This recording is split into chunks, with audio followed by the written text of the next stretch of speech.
Hello everyone, welcome to our channel. मैं अनिकेत सिन्हा अपने इस छोटे से चैनल नॉलेज सप्लाई में आपका स्वागत करता हूं। दोस्तों, आज आपके लिए लाया हूं पाइथागोरस थ्योरम, जो लगभग इससे रिलेटेड हर एग्ज़ाम में क्वेश्चन आते ही आते हैं। तो आइए सीखते हैं। इसे एंड तक देखिएगा और स्किप बिल्कुल नहीं करिएगा, वरना समझ में नहीं आएगा। चलिए हम इसे सॉल्व करते हैं। कैसे इसे सॉल्व किया जाता है। क्वेश्चन क्या है, एक समकोण त्रिभुज में कर्ण का वर्ग अन्य दो भुजाओं के वर्गों के योगफल के बराबर होता है। इंग्लिश में क्वेश्चन है, in a right triangle the square on the hypotenuse is equal to the sum of the square on the other two sides. इसे कैसे सॉल्व करेंगे, अभी हम लोगों ने ये क्वेश्चन पढ़ा, ये आपको बिल्कुल नहीं समझ में आया होगा। चलिए इसे आसान से आसान तरीक़ा से इसे समझते हैं। इसमें हम लोग क्या करते हैं दोस्तों, इसमें हम लोग पहले विशेष प्रतिज्ञा लिखते हैं। मैं पहले लिख लेता हूँ, फिर आपको समझाता हूँ। तो हम लोगों ने विशेष प्रतिज्ञा लिख लिया कि मान लें कि ABC एक समकोण त्रिभुज है, राइट एंगल ट्रायंगल है, जिसका एंगल B, इसका नाम ले देते हैं ABC। एंगल B है जो एक समकोण है, मतलब कि राइट एंगल है, और AC इसका कर्ण है, मतलब कि AC एक हाइपोटेनस है। तो हम लोगों को सिद्ध क्या करना है, प्रूफ क्या करना है, सिद्ध करना है हमें। इसको लिख लेते हैं,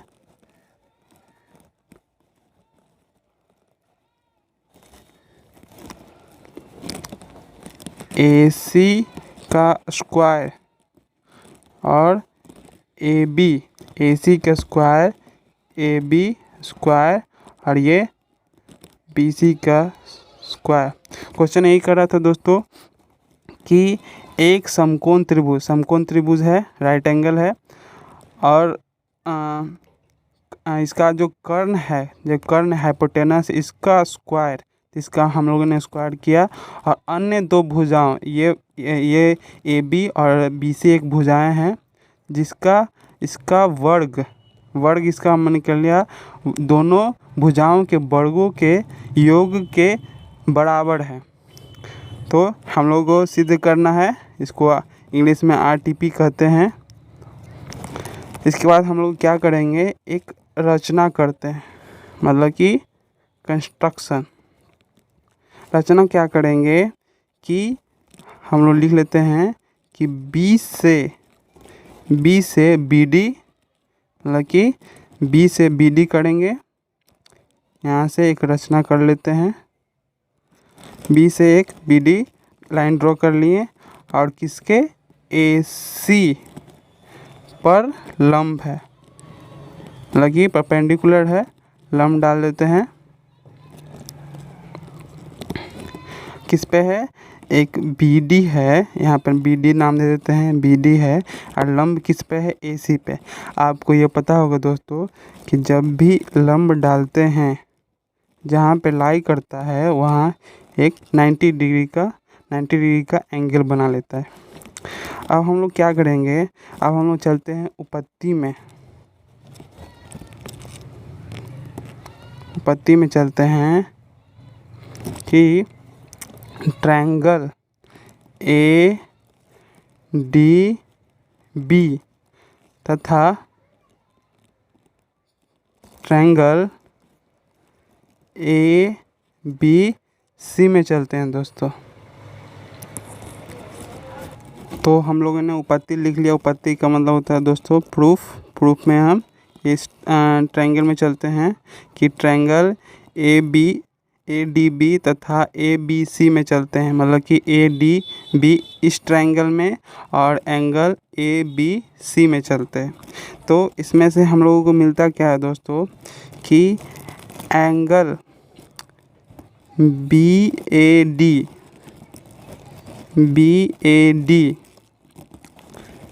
इक्वल टू एंगल BAC है। क्यों है दोस्तों, क्योंकि ये उभयनिष्ठ कोण है? उभयनिष्ठ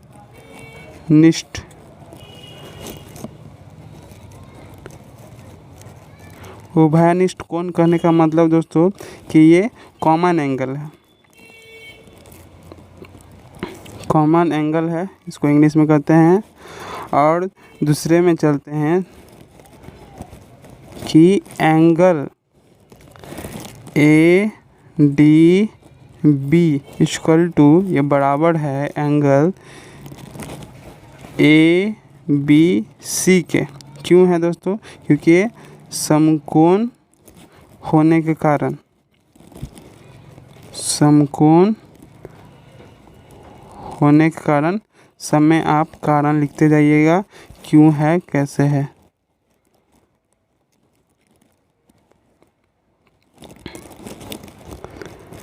देयरफॉर इसीलिए ए डी बी और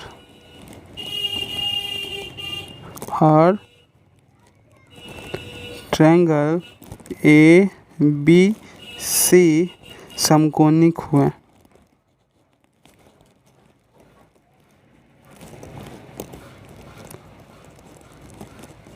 समकोणिक हुए दोस्तों।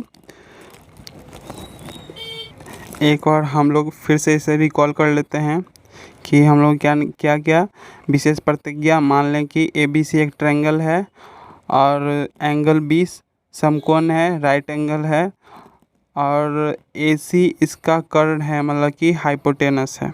सिद्ध करना है हमें ए सी का स्क्वायर इक्वल टू ये इसका योग, ये भुजाओं का योग ए बी का वर्ग प्लस बी सी का वर्ग ए सी के बराबर होना चाहिए। इसको इंग्लिश में आरटीपी कहते हैं। रचना हम लोगों ने क्या कंस्ट्रक्शन, मतलब कि करने का मतलब बी से बी डी किया, बी से यहाँ से बी डी, ये इस पे ए सी पे लाई किया है, ए सी पे आके डाले हैं लंब। और आपको पता होगा कि जो जहाँ पे लंब लाई करता है, डलाता है, तो उसका क्या होता है कि राइट एंगल ट्रायंगल फॉर्म होता है।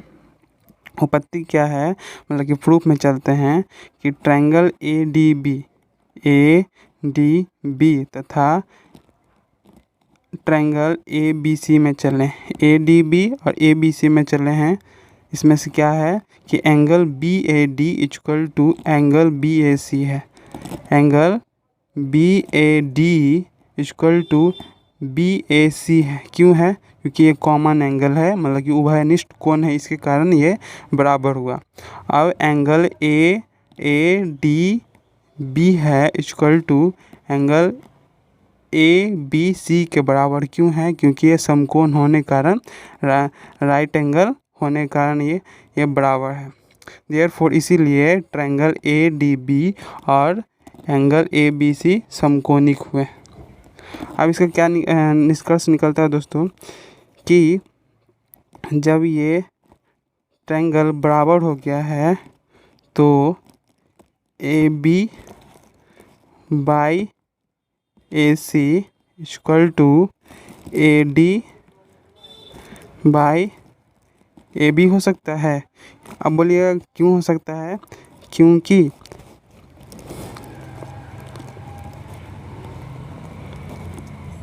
समरूप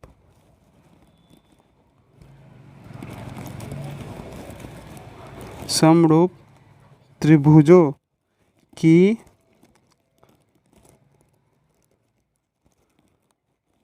संगत के कारण ये बराबर हुआ है दोस्तों।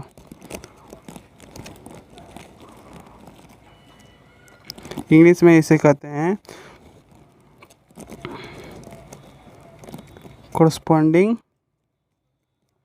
corresponding sides of similar triangles। ठीक है, यहाँ तक आपको समझ में आएगा।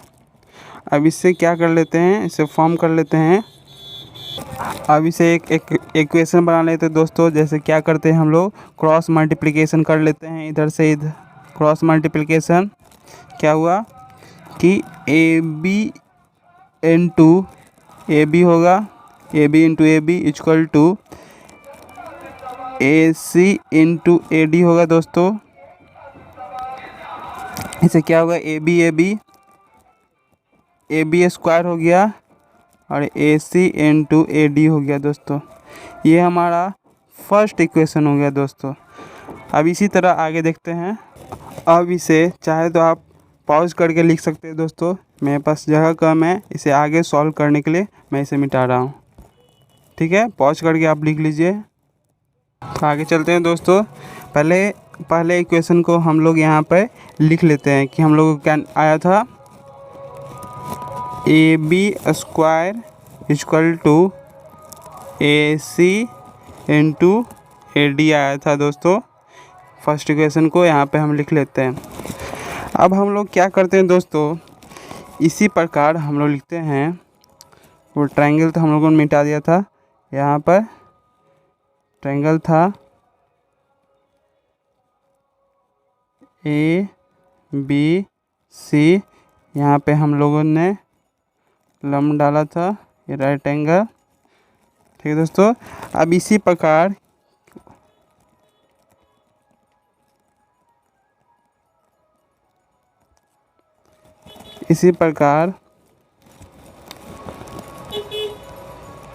ट्रायंगल बी डी सी तथा ट्रायंगल ए बी सी भी समकोणिक होंगे।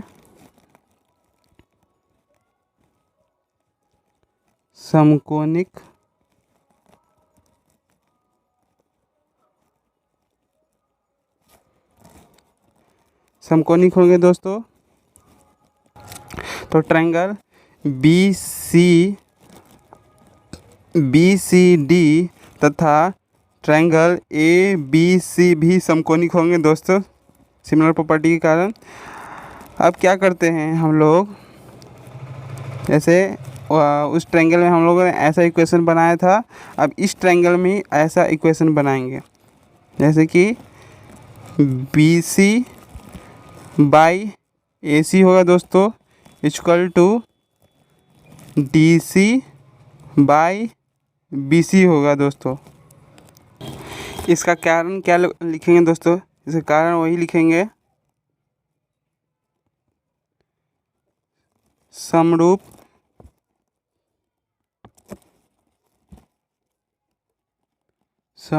त्रिभुजों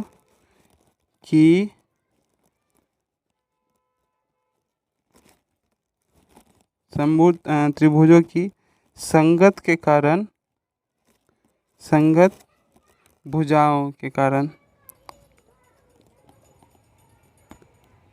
मतलब कि वही corresponding side of similar triangle के कारण ये इक्वल हुए। अब इसे इस इक्वेशन हम लोग तैयार कर लेते हैं। क्या होगा, क्रॉस मल्टीप्लिकेशन करेंगे, इससे मल्टीप्लाई, इससे मल्टीप्लाई। तो मल्टीप्लाई करते हैं, क्या होगा, B C into B C equal to A C into D C. इसको मल्टीप्लाई कर लेते हैं, क्या होगा, B C square, B C square हो गया दोस्तों। अब ए सी इंटू डी सी, ये होगी आपका सेकेंड इक्वेशन। अब हम लोग क्या करते हैं दोस्तों कि फर्स्ट इक्वेशन और सेकेंड इक्वेशन को ऐड कर लेते हैं। फर्स्ट इक्वेशन, ये इक्वेशन और सेकेंड इक्वेशन को हम लोग जोड़ लेते हैं। तो क्या होगा कि ये लेफ्ट हैंड साइड वाले A B square plus B C square, और ये वाले को जोड़ लेते हैं ए सी इंटू ए डी, और ये वाले को ए सी इंटू डी सी। अब इसको ऐसे ही रहने देते हैं, इसे सॉल्व करते हैं। ये तो आपका एक साइड का आ गया दोस्तों। अब इधर हम लोगों को ए सी लाना है। तो ए सी कैसे लाएंगे, हम इन दोनों में से देख सकते हैं AC दोनों में कॉमन है, तो हम AC कॉमन निकाल लेते हैं। यहाँ से AC हम लोगों ने निकाल लिया, बचा यहाँ पे AD, और ये प्लस इसमें से भी हम लोगों ने AC निकाल लिया था, बचा हम लोगों के पास DC। तब दोस्तों ये इसको हम लोग लिख लेते हैं AB स्क्वायर और BC स्क्वायर। अब यहाँ पे क्या हुआ है कि जो AC तो AC हो गया दोस्तों, ठीक है, और यहाँ इंटू, अब देखिए AD प्लस DC, ये AD यहाँ से यहाँ तक AD और प्लस क्या DC, देख सकते हैं AD प्लस DC है ना दोस्तों, AD प्लस DC हो गया, AC हो गया ना, तो आप देख सकते हैं AD प्लस AC स्क्वायर हो गया ना दोस्तों। तो ये आपका देखिए, ये आपका पाइथागोरस थ्योरम प्रूफ हो गया है, साबित हो गया आपका कि ये AB स्क्वायर प्लस BC आपका साबित हो गया। यही हाइपोटेनस थ्योरम मतलब कि पाइथागोरस थ्योरम कहता था कि जो कर्ण है जो दो भुजाओं का वर्गों का योग के बराबर होगा। इसी तरीके से आपको कोई भी क्वेश्चन में प्रॉब्लम हो तो आप हमें कमेंट बॉक्स में आप हमें पूछ सकते हैं, और मैं उस पर वीडियो बनाने का कोशिश करूँगा। आप ऐसे ही क्वेश्चन के लिए आप हमें सब्सक्राइब, लाइक और इस वीडियो को ज़्यादा से ज़्यादा शेयर करिएगा दोस्तों, ताकि आपके सब्सक्राइब, लाइक, कमेंट से मैं मोटिवेट होता हूं, और ऐसे ही वीडियो के लिए आप हमें हमारे चैनल को देखते रहिए। तब तक के लिए थैंक यू, नमस्कार, जय हिंद, जय भारत।